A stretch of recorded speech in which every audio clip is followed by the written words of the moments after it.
This is Geek Gab with your host, Dorrinal, and me, Daddy Warpig. We are back. Geek Gab for Monday, August 14th, 2023. Oh, such an awesome week. Um, should we just jump in? How was I'm your dying. how was your gaming session? How was the feel getting back behind the DM screen? Oh, yes. Trollopulus has a new dungeon master. His name is Dorrinal. Uh, yeah, we everybody sort of needed a break. The dungeon master of Machador, in particular, he's been doing a lot of game running. Our normal DM missing in action. So I stepped up to the plate because it's been too long. I had to get back behind the dungeon master screen and run a game, and it was great. I had a great time. Um, I think everybody also needed a break from the Trollopulus milieu and the Machador milieu. So I just we got a few of our usuals together. I think we had 7 players. And everybody graciously had level 1 characters ready to go. So, well, first of all, before I go into the boring details about it, what did you think? Did you have fun? I enjoyed it. Yes. What You did you asked me like to about give it? more. I You didn't even allow me to finish my sentence. I I'm am going to say anticipating it. you're going to ask me to give you more details, and I'm going to say I'm really exhausted today. I can't give you more details. I've been focusing all day on my part of the show, and that's it. You could ask Excellent. me anything on any other. Tell you not today. Well, if you're having trouble remembering what happened, have I had my arm twisted actually to continue the proud Brosar tradition of a, session report, which you can find at dorrinal.blogspot.com. It's my first blog post ever. Apparently, I'm a blogger now. I don't I don't think I like it much. You used to do lots of blog posts. What do you think? I didn't use Blogspot. I used WordPress. I did use Blogspot for a little bit, but I didn't like Blogspot. I wish I had spent some time comparing different blog platforms because I spent a couple of hours fighting with the Blogspot software. Not to mention the time actually writing the thing. You might realize this, but I'm not much of a writer either. But anyway, yeah, we had a great time. So uh, I I did a twist on the old standard starting scenario. So all the level 1 player characters began in a uh, pioneer style fort out at the borders of civilization that is being built up by a newly minted level 9 fighter who's decided to claim some wilderness as his own and build up his domain. Naturally, there's a bunch of wilderness and dungeons nearby, chock full of monsters and treasure, we hope. So that's pretty typical ever since Keep on the Borderlands. That's one of the standard openings to a campaign. Um, the twist comes in is that while not exactly being part of an ongoing campaign, I built this milieu with another player. If careful listeners of the show might recall that I worked out the domain development rules with my brother sometime last year. So I took those notes, and when I was called to service as a dungeon master of Trilopulus, well, I already had a ready made. fort with a few characters and a few quest hooks ready to go.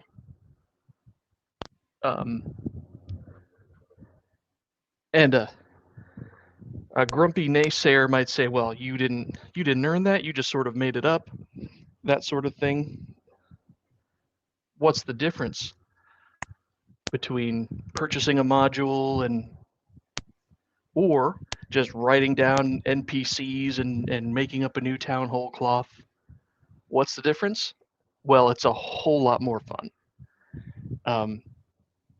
And it gets me excited for sometime having players who want to do that in game, or for my characters themselves to do that sort of thing in game. Just the way you can create a whole new area and milieu out of that exercise. Really fun. And the game itself went pretty well. There's a local dungeon. The players took the adventure hook, ran with it. What I don't know is I'm not sure how they reacted to my DMing style, but they blazed their way through 7 dungeon rooms on the first level. Most of them were empty, of course.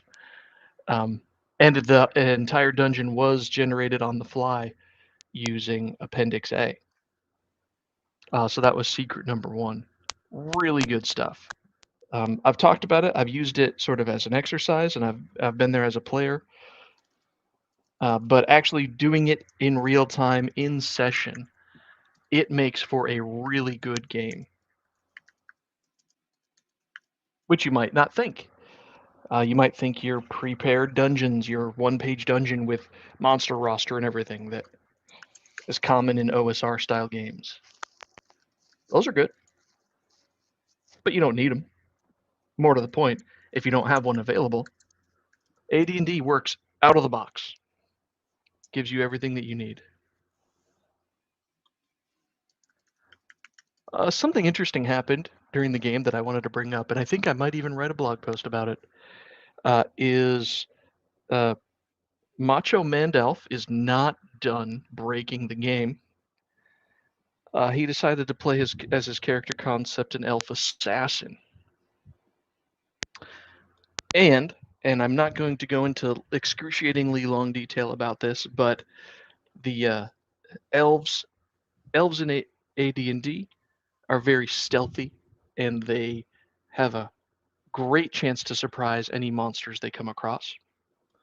And assassins, if they ever surprise an opponent, they can just assassinate that target in lieu of regular attacks with their weapons. This combined with the rules on how many shots you can fire in a surprise segment. Well, let's just say that the elf, while scouting well ahead of the party, turned the corner and found himself face to face with 2 orcs. Luckily, they were surprised, and he gunned them all down before they knew he was there. Consequently, elves, longbows, and assassins are all now banned in my campaign world. Yeah. That was really interesting. And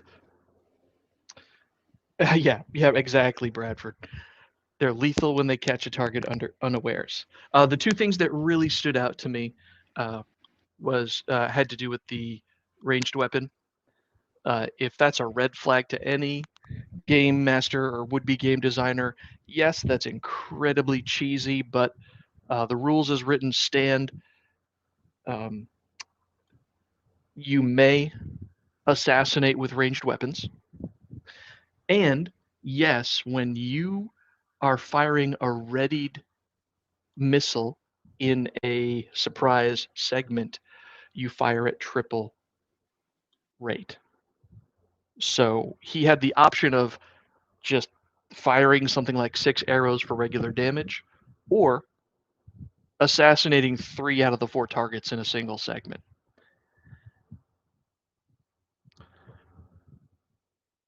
And with a 50-50 shot of outright killing them, and the other 50% chance is the arrow does regular damage, he made the right call.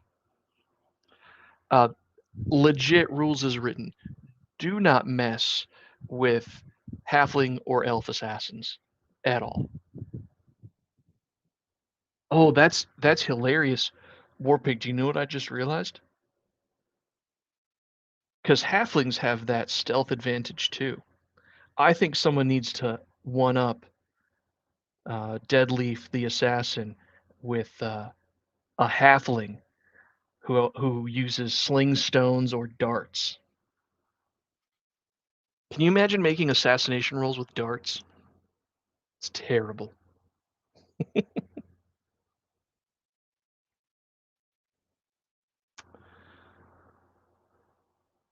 So, let's see. What else interesting happened? D-Dubs, you're on mute, by the way, in case you're trying to chat. One other secret I'm going to reveal is the plot hook had to do with sightings of undead in and around this dungeon, which allowed me to interpret the results of the random dungeon generation in that light. It gives context to the whole experience. So when I discovered that the last room that they were attempting to go in contained a big pile of treasure, but also a party of other player characters, non-player characters. I simply used that context of the quest to inform the nature of that group of characters. And so what could have been a randomly generated hodgepodge of, fighters, thieves, whatever, like a random NPC party with their men-at-arms, much like the party that we're exploring. Easy, it was an evil cleric and a couple of his party members with a whole cadre of skeletons behind the door. This really brought the dungeon. I think it brought the dungeon to life more than anything else. I was excited for what was about to happen. Everybody else got excited. They said, "Wow, all right, we found one of those things, that we were hoping to find. We were hoping to find some more information about the undead sightings out there, and here's the evil cleric controlling a bunch of skeletons. Great." Plus, it made for a fun and exciting fight. And the cleric got to shine, of course, using his turn undead ability. All in all, the session itself was a lot of fun. All the players seemed to have a good time. I know we don't do Spotlight here in the Broasar, but everybody got to play a little bit. Everybody had some fun. To those of you who might be expecting a little more Gonzo Broasar style stuff, we're going to work up to that. I'm usually a little more. I'm usually too busy working on the rules and the adjustments to get into the fun. So I hope all the players bring that sort of energy, which we did. We had, let's see, we had another assassin, Tony D'Angelo. He played a human, which normally I prefer humans, but after Deadleaf's performance, ranger, the fighter had a high charisma. He had a bunch of men at arms, so he's starting his own little army. Cleric, and we had 2 fighters who are hopefuls to be bards. Both named Bard, oddly enough. I blame you, Warpig. Yeah. Mm-hmm. But anyway, you can read the session, Dorrinal.blogspot.com. If I find time in and around my personal stuff, such as wedding planning and actual work, I hope to do more sessions. I hope to maybe add some more blog posts. I love talking about rules. I love talking shop. That's one of my favorite things. It is my hobby that I love probably more than anything. And I'm happy to share it with you guys. Really cool stuff.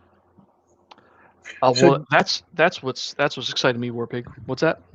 so based on this advice for DMs. Sorry, was that a question? Yeah, based on this session, do you have any advice for DMs? Did it make you think of anything that you would tell other DMs? Absolutely. For anybody who's new, who's thinking about trying D&D of any stripe, Advanced Dungeons and Dragons, the generated stuff in the back works. Similarly, anybody who's used to regular style dungeon mastering, I should go into that a little bit more detail. You can trust what the tables give you, and you learn to use the abductive reasoning that it's the same skill that you use if you're running a standard one-page dungeon, where if you roll a wandering monster, then you sort of you can reason, post hoc reasoning. Okay, why were those monsters there? Why are they here? How far are they? That sort of thing. That's one of the main skills and muscles you develop as a dungeon master. So you can trust the tables because your imagination is going to fill in all the blanks. Um, Advice for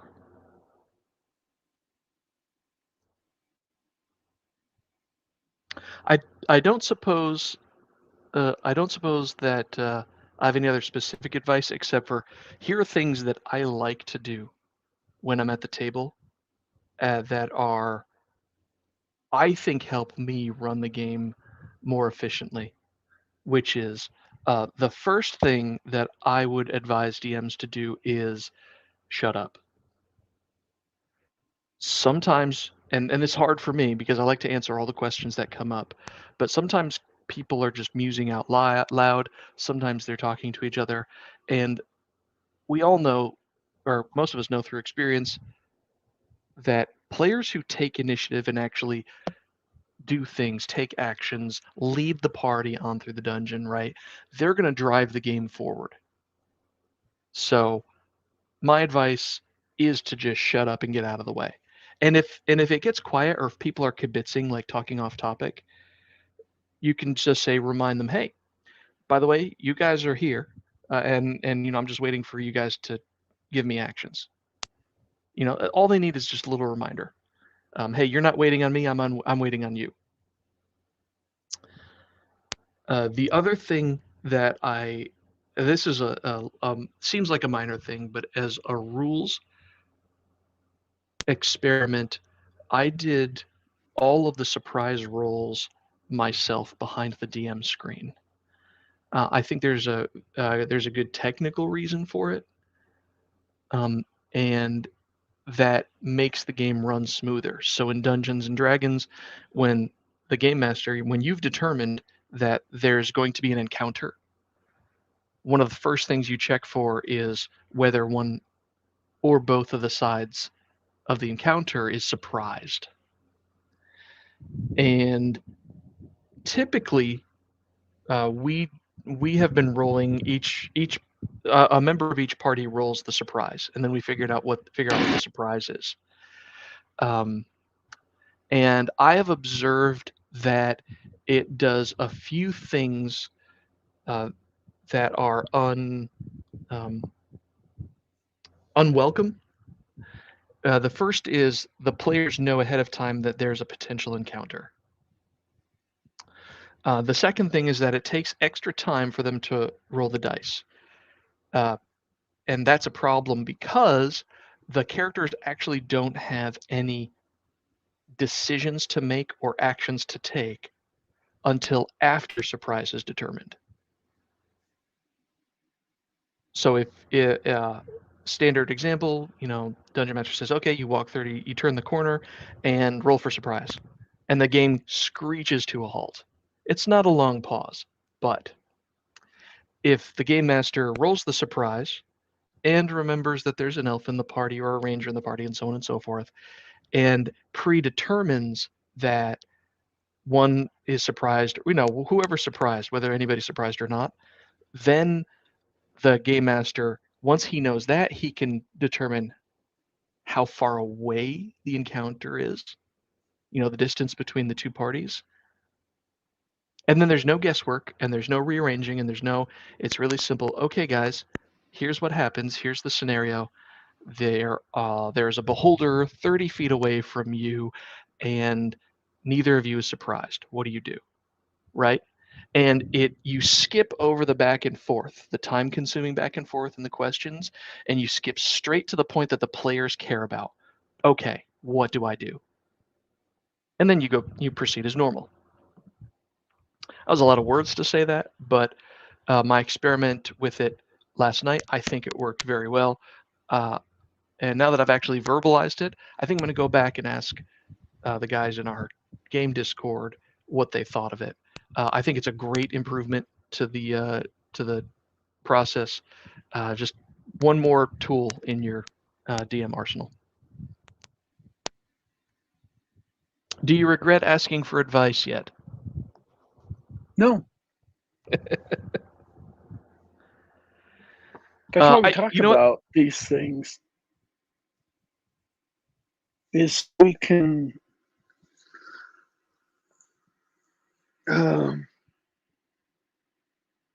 give other people, benefit of the experience. If they're not in a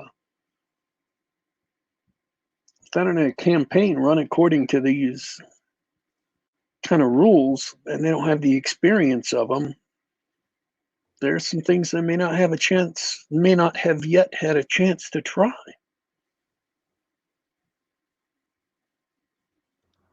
You nailed it. That's what this whole Brosar project has been about. That's why as soon as I started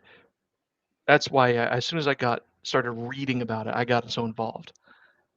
We're talking shop, and not with hypotheticals. It's real. It's nearly scientific. I had a hypothesis. I tested it in game when I got a chance. I like the results.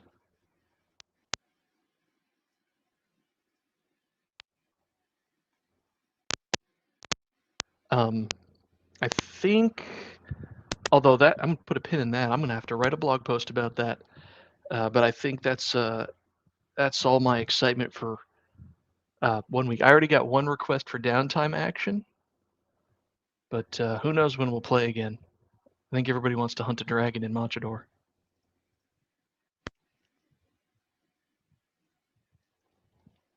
Warpig, how about you, man? How's your week?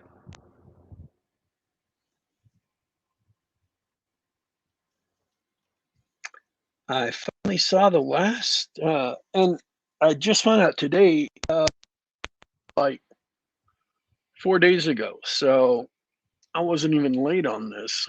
I just saw the last episode of Strange New Worlds today, and I'm raring to talk about it. All right. For those of you that don't know, Strange New Worlds is the currently running Star Trek streaming series on Paramount Plus. It is a 10-episode season, which again just concluded 4 days ago.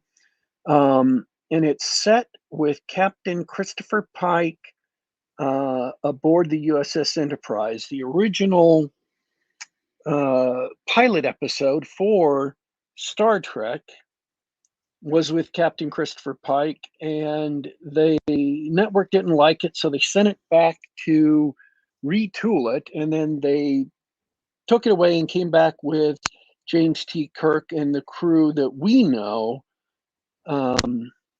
instead of Christopher Pike, number one, who's played by Majel Barrett, and all of the.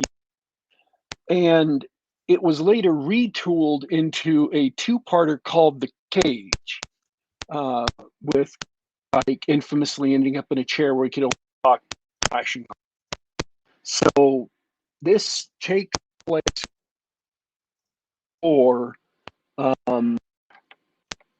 before the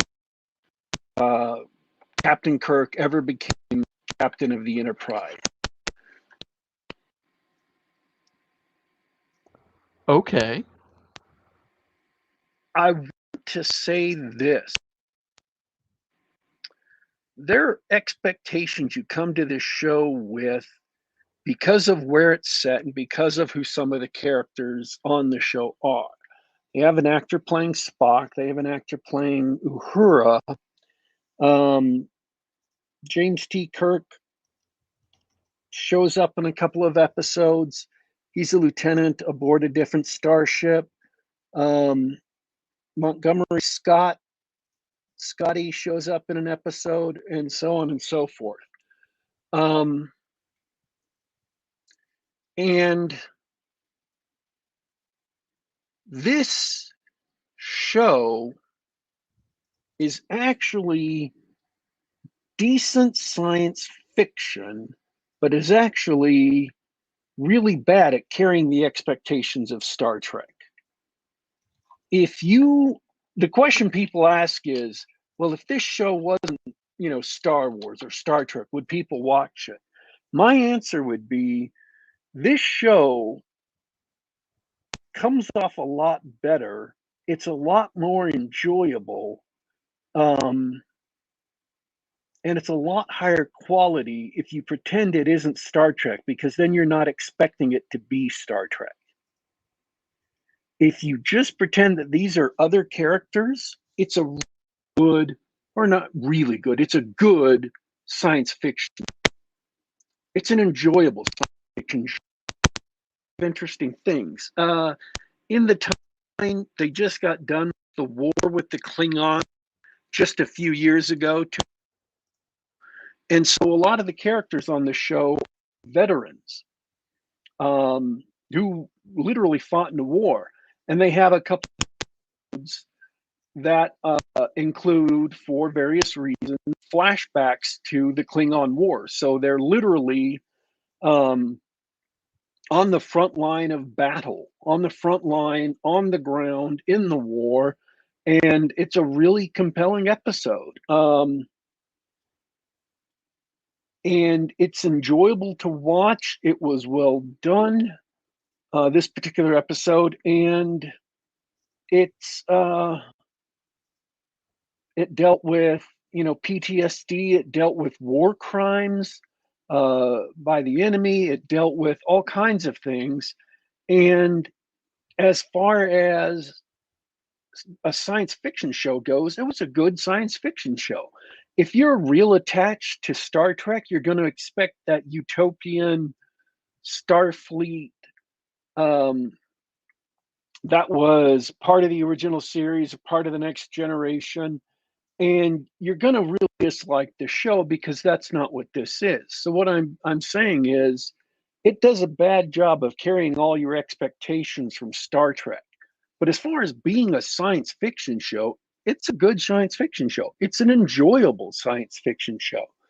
The very first episode opens up with some skullduggery, digging out craters, space battle, kidnapping. It is not, generally speaking, and there are some exceptions, a cerebral, talky show for the most part. And there's 10 episodes. Unlike other streaming services, which are, one 10-hour movie chopped up into pieces, each episode is a self-contained story. And the next episode has to do with something completely different. So one episode, they're dealing with Klingons. And the next episode, they're off on a different planet on the other side of the Federation, dealing with a time travel plot. And the next episode, they're off at a different place, dealing with a subspace anomaly and some bad things that are happening with the Gorn. So there are 10 self-contained stories. And the things you find out about the characters matter in later episodes, but each episode stands alone. Also true for things you found out about the characters in season 1. This is the second season of this show, and there were also like 6 episodes from one season of Discovery that dealt with this crew being there. I would consider, if you're going to watch Strange New Worlds, that you got to go back and watch just those 6 episodes of Discovery,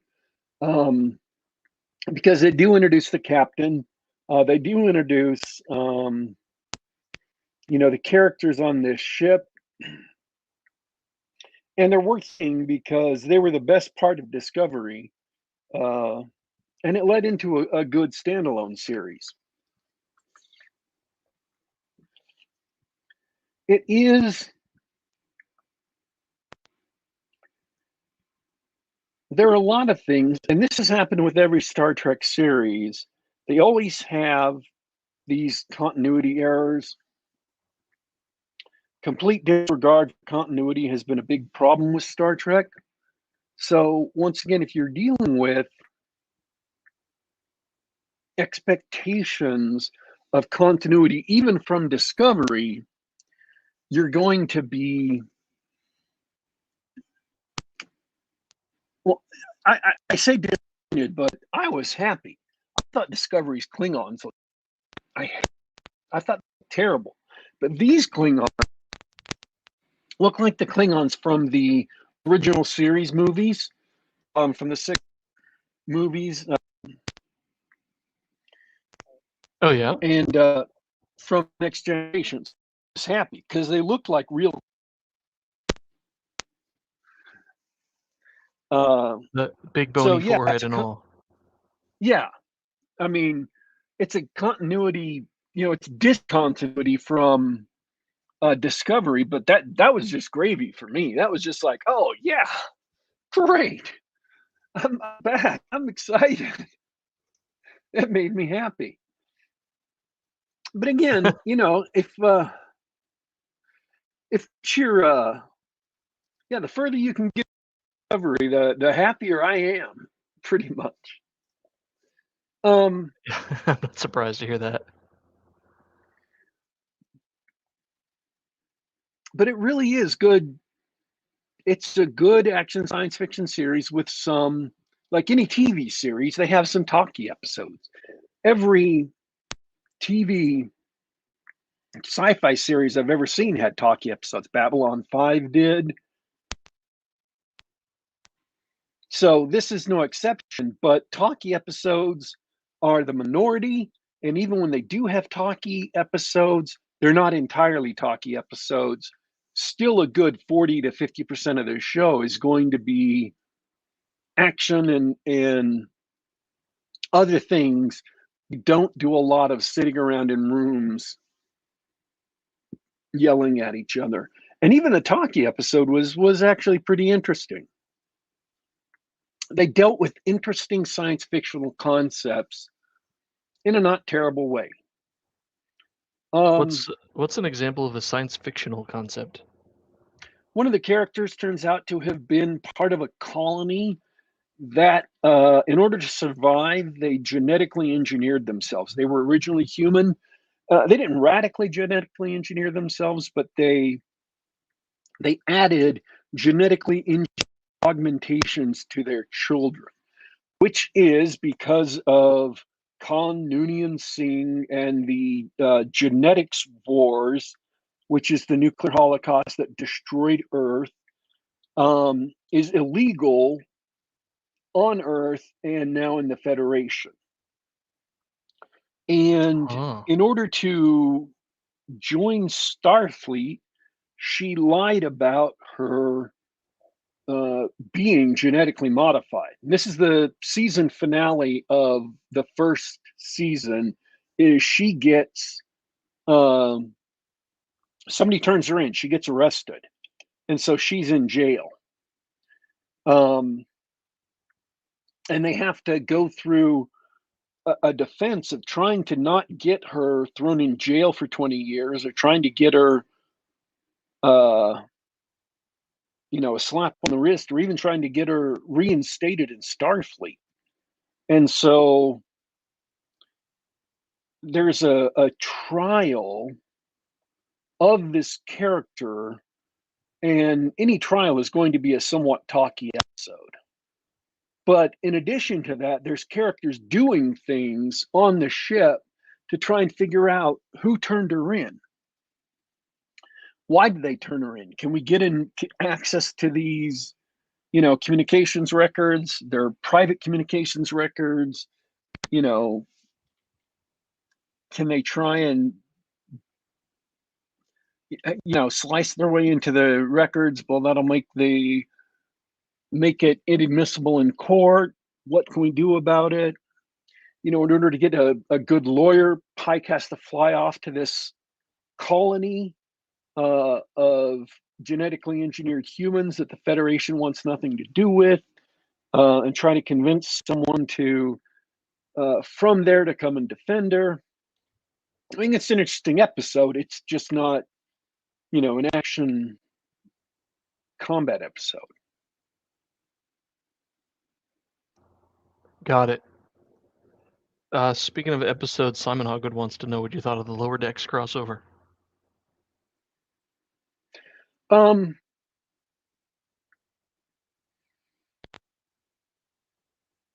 It's surprising that it actually isn't a terrible episode.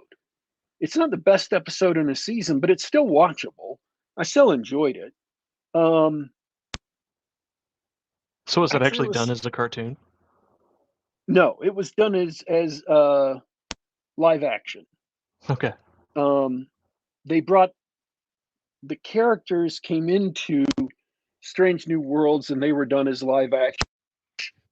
They only brought 2 of the characters from the main cast over, which I assume is because they're the only 2 actors who look like the animated characters to be able to play them in the flesh. Okay. Like, what was the least Star Trek-y like episode? Most of them are not Star Trek-y like episodes. Most of them are just better if you think of them as good science fiction and not Star Trek. I'll tell you what, the worst episode of the season, they had a musical episode, and that's just a terrible concept. And it kind of is a terrible concept. It could have been done well, but really what sunk it was that all the music was terrible. Oh. It just wasn't good music. And it seemed like they didn't have enough time to rehearse because the actors on the show, you could tell either they didn't have enough time to rehearse or they weren't good enough singers to pull it off.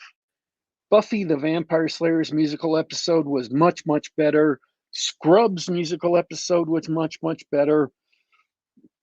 And the last thing is they had the Klingons on this episode too. They show up for just a little bit at the end. And the number one rule of a TV show or a movie is you never make threatening villains seem silly. In Scooby-Doo, they prank on the bad guys all the time because it's a children's show. It's not supposed to be terrifying, right? So they dump on their heads, or they set up a hot dog stand and they sell hot dogs to the monster or whatever because it's a children's show. So if Klingons in your singing episode, and your Klingon's going to sing, You need something to maintain their threat. Ideally, you need them to be singing opera, right? Which maintains their Klingonness, which maintains their warrior nature, which makes them seem like a threat. And having 5 or 6 Klingons standing there, holding forth with Klingon opera, with batleths or spears, making, harsh, threatening gestures, whatever you imagine a full Klingon opera performance to be like, would have been great and would have maintained it. Instead, they had them singing like an in sync number. And That's a tactical error. yeah, it just made the Klingons seem foolish, and that robs them, and not just momentarily, that kind of sticks with them in the future. It makes them look silly. It's just a bad idea. And I can tell what they're thinking. They're like, oh, this will be funny. It's like, no, there are things you can make seem funny.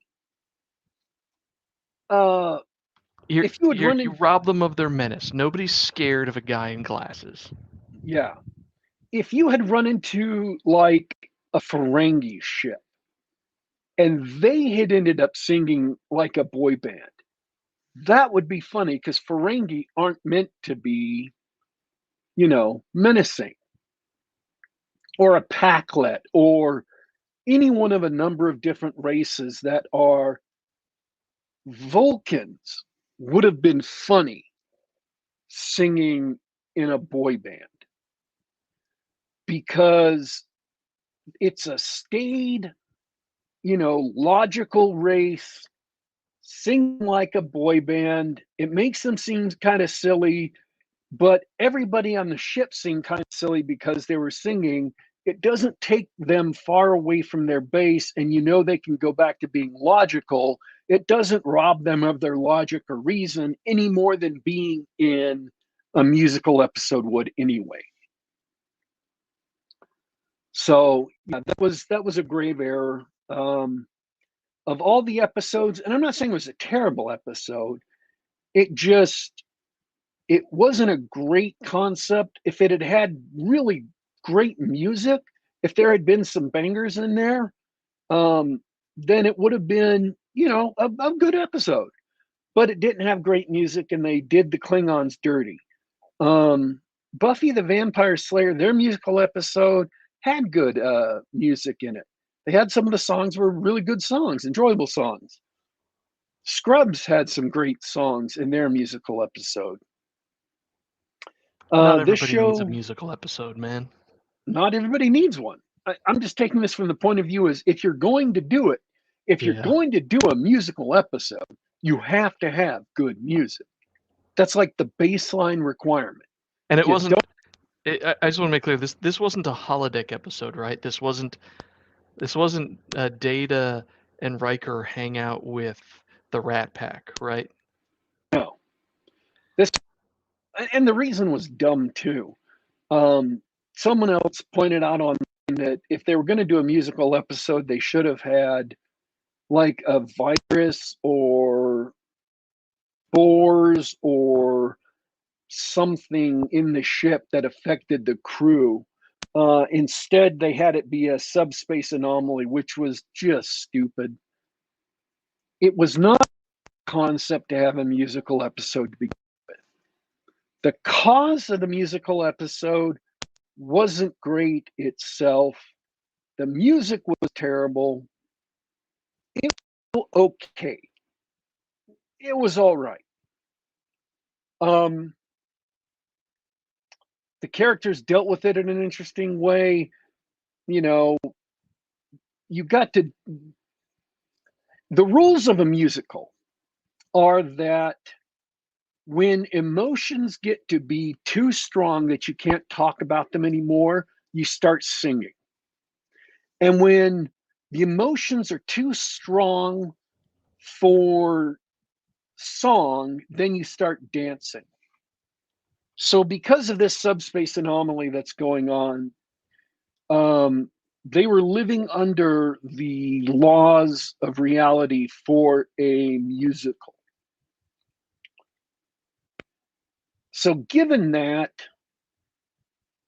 setup, they did good with it. They just let it down. You had a lot of characters who've been dealing with problems building up through the season, and they kind of collided in this episode. And that was interesting to see how their difficulties with command, their difficulties with dealing with other characters in romance or in personal conflicts, things like that played out. In terms of the music, it was interesting in seeing them, because what happens when you're singing in a musical is you reveal emotions and you reveal things that you would normally have kept hidden. And that's what happens in the ship. So there were good things about the episode, and there were entertaining things about the episode. And if you've been watching the series and you're invested in the characters, it's worthwhile to see. It's not so bad that, it's like getting spiked balls dumped on your face, but It wasn't kind of enough to make you. It wasn't enough to make you get up, shut the thing off, and say, "I'll wait till next episode to come back." yeah. I mean, if you didn't like the characters, though, it was if you didn't care about the characters, it was an episode to make you go, "All right, I can skip this." And if you don't care about the characters, you can skip it. There's nothing you're going to miss, at least so far. Everything that would have made it memorable, everything that would have made it a can't miss episode, they missed. So it's sad that way. They needed more time. They needed better songwriters. They needed, gosh darn it, they just needed more rehearsal time. I Singing's hard. Yeah. This should have been the one episode they spent the most time preparing for and getting ready for. And I don't know if they spent just as much time on it as they did the rest of the episodes, or they spent less time on it than they did the rest of the episodes, but they certainly weren't as prepared as they should have been. So,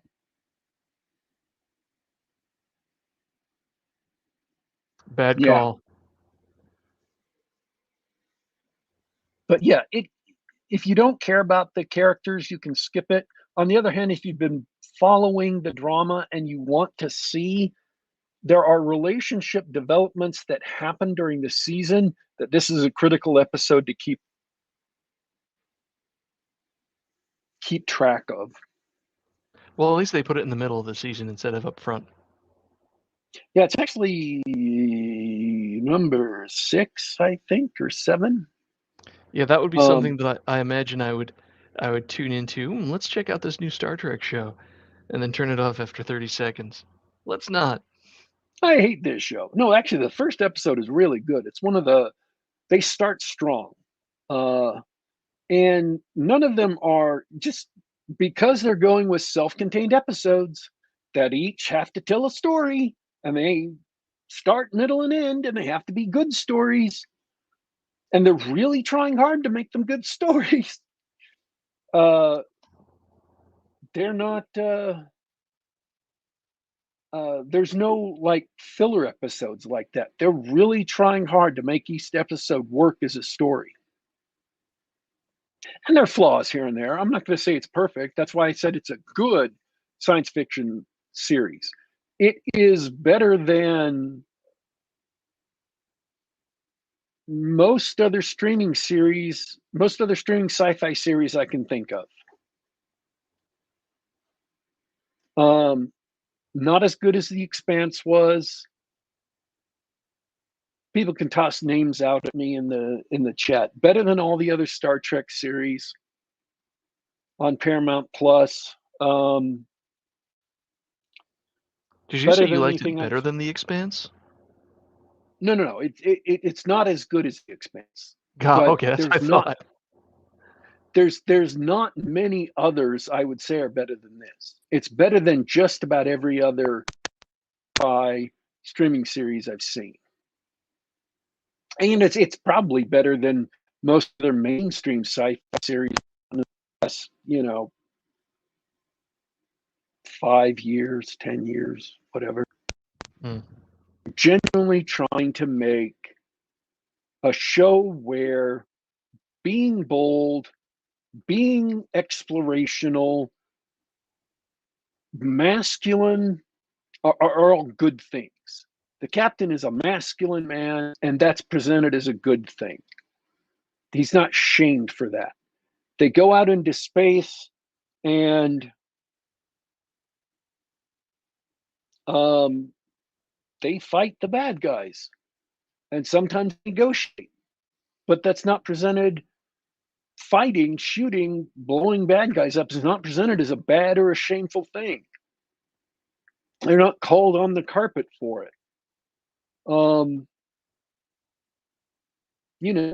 It takes a kind of vigorous culture to explore. It takes a kind of vigorous culture to think that their values are right. And instead of showing up everywhere and apologizing for being the Federation, they believe in the Federation's values over the Klingons' warlike values. They believe in the Federation and humanity over the Gorn. There's some horror here. They have episodes that have touches of horror, and that's cool. It's great. This is a lot darker than you would expect Star Trek to be. It's a lot darker than you would expect than DS9 typically got. So again, if you are a staunch fan of old Star Trek, of the original series, of the Next Generation, you are not going to be happy with those aspects of the show. And it's those aspects of the show that make it good sci-fi. There's action, they fight enemies, there's horror episodes that are dark, there's a war episode that gets kind of dark, and it's dark and depressing, it's not dark and nihilistic. You have a doctor and a nurse on the front lines of a war, and they are fighting as hard as they can to get patients in and get them treated and get more patients in and get them treated. And it doesn't really sugarcoat it. It's not bloody. They don't have, horrendous, grotesque bloodiness, but it shows the kind of burdens on the soldiers, the burdens on the commander, the burdens of running out of supplies, the burdens of what has, because these things happened a few years ago, the burdens of what these characters are going through years later. I genuinely like some of these characters. I cannot tell you the last time that happened. The pilot of the ship, the alpha pilot of the ship, her name is Ortega. She, as a character, has a bunch of fun. She's always smiling. She's making jokes. She has this can-do attitude. She has a lot of, I don't know, spunk.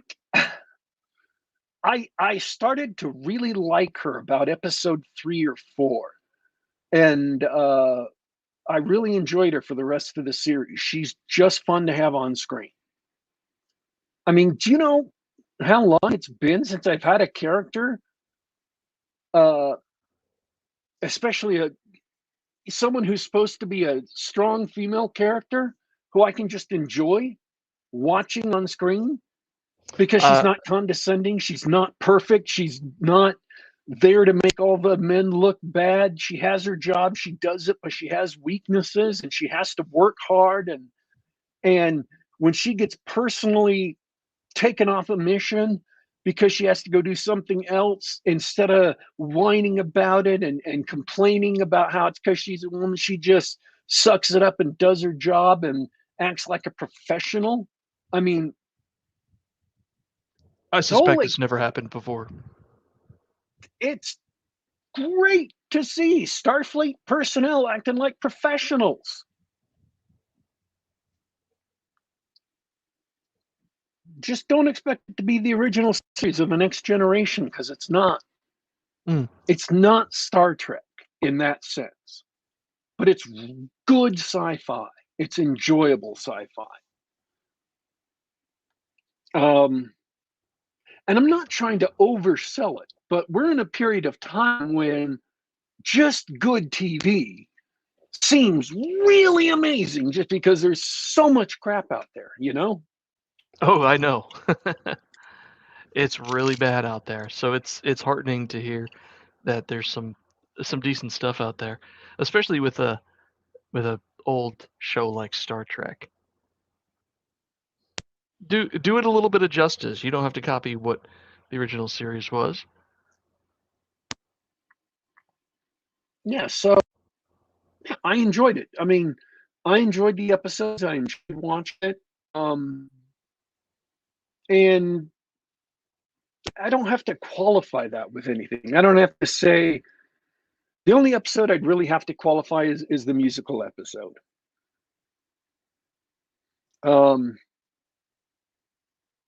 And that's just because it's like having a comedy episode. If they'd done an entire sitcom episode, but none of the jokes were funny, it'd be an awful sitcom episode. They did a musical episode, none of the music. I mean, the music isn't terrible. It didn't make me weep tears of blood, but it wasn't very good. It was just kind of like, I guess okay. It's okay music. It's not painfully bad.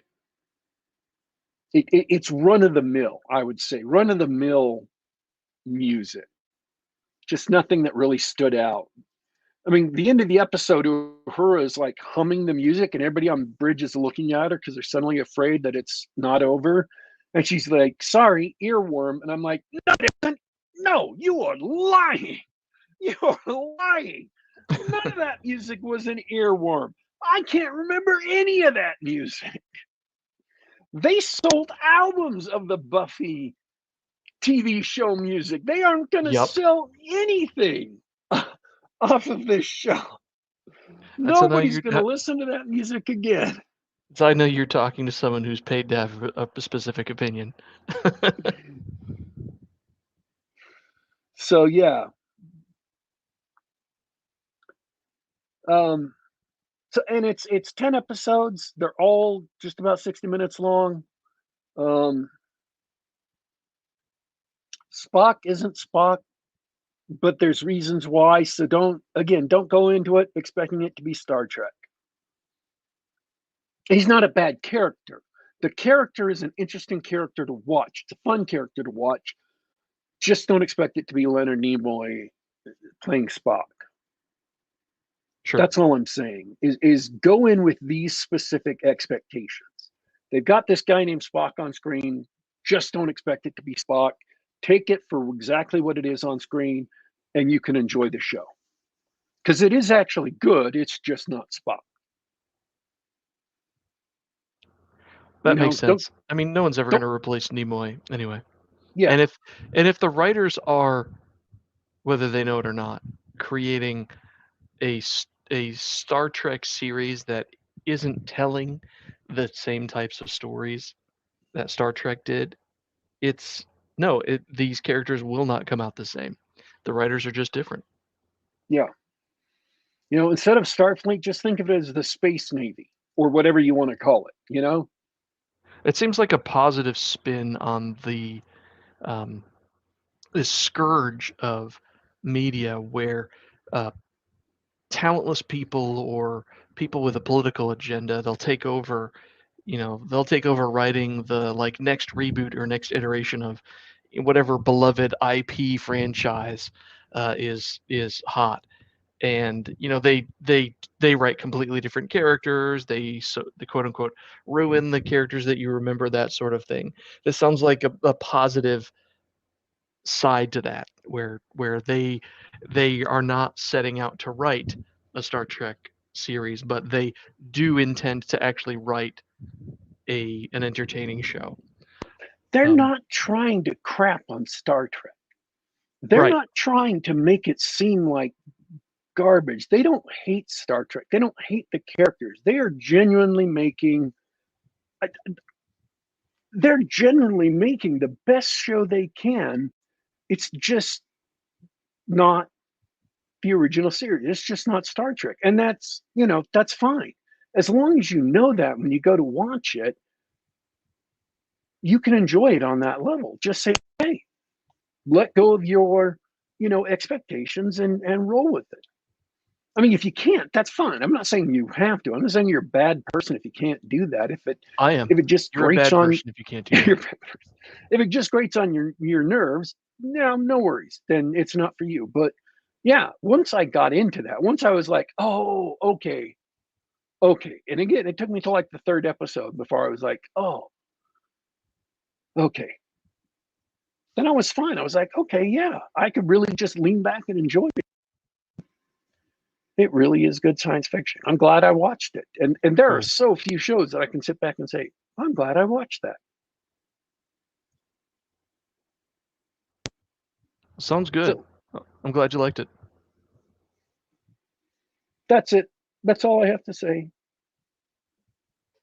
Well, that was a great chat. Chat's out of questions, so I think we should wrap it up for tonight. Sorry about the technical difficulties, folks. You may not even notice if I successfully edit that out without destroying the whole episode this time. First. I'll make a backup this time. But it was super fun chatting with you.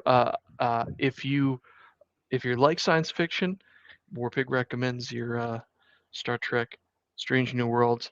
I recommend playing Advanced Dungeons and Dragons with all available spare time. Check out my new session reports at dorrinal.blogspot.com. And I should say, I don't just recommend this season. I recommend going and catching all of it, even the last few episodes of whatever season of Discovery the ship. It's worth watching those last few episodes of Discovery just to catch the appearance of Pike and his crew, and then the first season or two. They're getting better as they go along. Strange New Worlds is, so that's also another plus. Cool. Well, I may even catch an episode or two. I used to love Star Trek. When I was a kid, I watched The Next Generation, watched the Star Trek movies in the theater. DS9 was great. So I'm glad to hear someone isn't crapping all over it. And I hope everybody listening later checks those out. Star Trek and Advanced Dungeons and Dragons. Warpig, thanks for being awesome. I'm going to sign off for tonight. You're up. All right. Once again, thanks everybody for tuning live, and we want to thank everybody who will tune in later. This has been Geek Gab for Monday, August 14th, 2023. We are here just about every week, just about this time on youtube.com/GeekGab. Once again, youtube.com/GeekGab. Go ahead and subscribe and hit the bell icon to get notified whenever we're going live. Or you can listen to us on the SoundCloud.com, Apple iTunes Store, the Google Play Store. Just do a search for Geek Gab. Folks, we are signing out for today, but don't you worry, don't you fret, we will. Bye.